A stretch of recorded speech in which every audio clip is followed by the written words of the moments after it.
Imagine this. It's the year 1550. You're a 12-year-old boy growing up in a tucked-away Bulgarian village.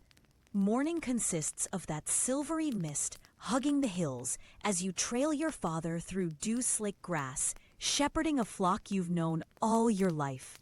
The sheep bells sing their lullaby, a comfort so ordinary it fades into the background noise of childhood. In the kitchen, your mother breaks bread, still steaming from the oven, the scent of home mingling with the familiar tang of goat's milk. Until the stillness cracks. Hoofbeats, heavy, insistent, pound against the stone outside. Your father's blood drains from his face. Your mother's hands tremble. The jug slips, shards scattering across floorboards. Somewhere inside you, the certainty of safety shatters too. This sound, the approach of the Sultan's men, means only one thing. The collectors have come. You try not to breathe as you crouch behind the cart. The officials dismount, their robes crisp, their scrolls unfurled, eyes roving over your neighbors as if totaling up cattle. When one of them singles you out, the earth seems to tilt. Your mother's desperate pleas collapse unanswered. Your father drops his gaze. He knows that intervention means death for all of you. Promises spill from the officials. You will serve the Sultan, rise above your station, bring honor. But as you are swept into their carts and the only world you've known slips from sight, all you hear are your mother's sobs, growing fainter with distance until there is only silence. Today let's walk in your footsteps, past the marble gates of Topkapi and into history's shadows. If these forgotten corners of history speak to you, if you want more stories that pull back the curtain on hidden truths, take a moment to like and subscribe. It helps bring more untold voices to light. And drop a comment below. Where in the world are you listening from? It's wild to think we can dive into centuries-old secrets together, wherever you are. The journey to Istanbul is your first lesson in how little control you hold over your fate. You're one of dozens of boys, some younger, some older, driven onward day after day. Food is scarce, sleep oftentimes under the open sky, exposed to wind and cold. Not everyone makes it. Those who fall behind or fall ill are abandoned without a backward glance. Before the gilded gates of the city even come into view, Ottoman life has revealed one brutal truth. Only the cunning and strong survive. There's a boy beside you, Nikos, 14, seized from a fishing village. On the third night, he tries to run. The guards catch him easily. The following morning, his battered screams echo through camp. You want to close your ears, to unhear the proof that resistance is not just hopeless, but dangerous for all. By the time the domes and minarets of Istanbul rise over the horizon, excitement is nowhere to be found. You feel only dread, your heart heavy, your footsteps robotic as you're marched towards a sprawling palace that you already know will be both school and cell. The tests begin as soon as the gates close behind you. Surviving boys are sorted, prodded, and counted like livestock. They check your teeth, your skin, your height. They measure you not as a person, but as potential. Who might one day serve best in the palace or the army? Some are earmarked for the rigorous palace school, the Enderun. Others destined to become janissaries. You find yourself among the chosen for education inside the palace, selected for the promise in your eyes. At the time, you have no idea what this means. They call Enderun the world's first formalized school. But behind that impressive reputation lurks a much darker purpose. Yes, you'll be taught languages, sciences, law. Yes, you'll learn music and calligraphy, but these lessons come wrapped in velvet chains. The palace is a maze of opulent halls and shadowed corridors, its elegance a mask for prey and predator alike. Your dormitory looks splendid.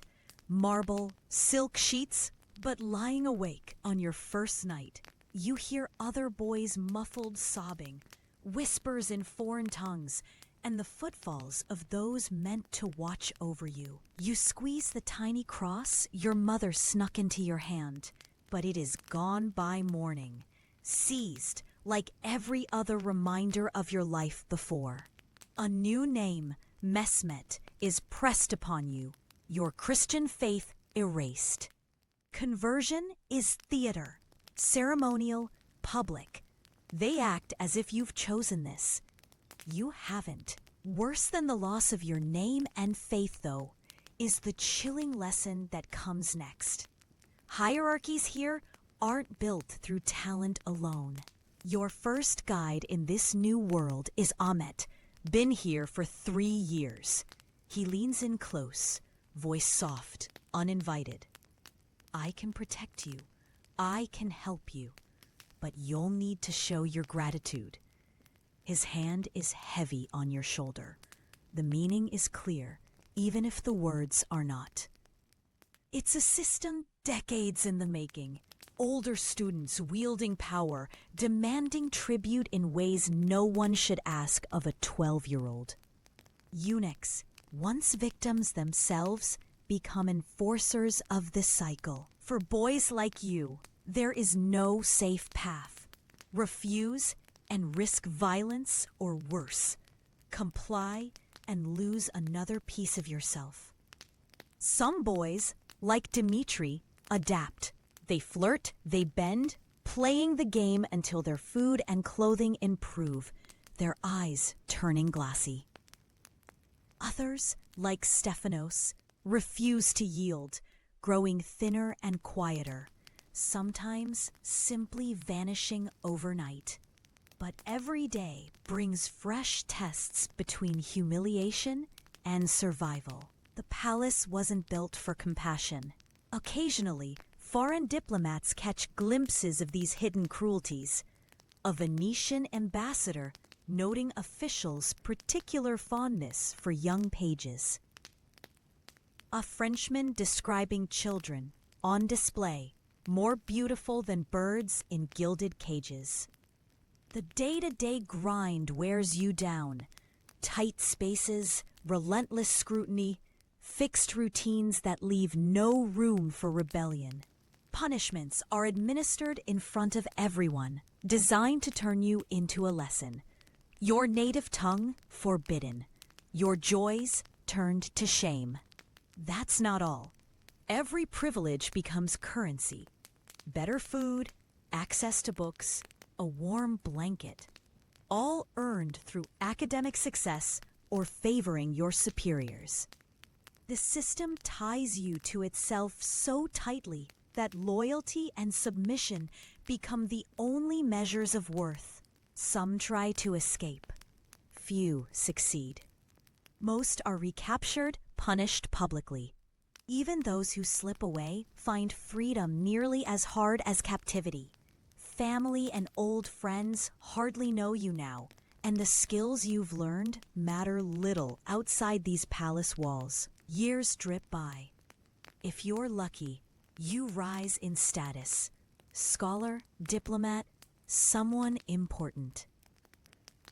But you come to realize, with a despair that's hard to name, that every so-called achievement is tainted by what you've endured and what you may yet inflict on those who come after. There's a final graduation, the Chikma ceremony. On paper, you're now a well-educated young man, ready for high service. But you know what's been lost to make you into this person?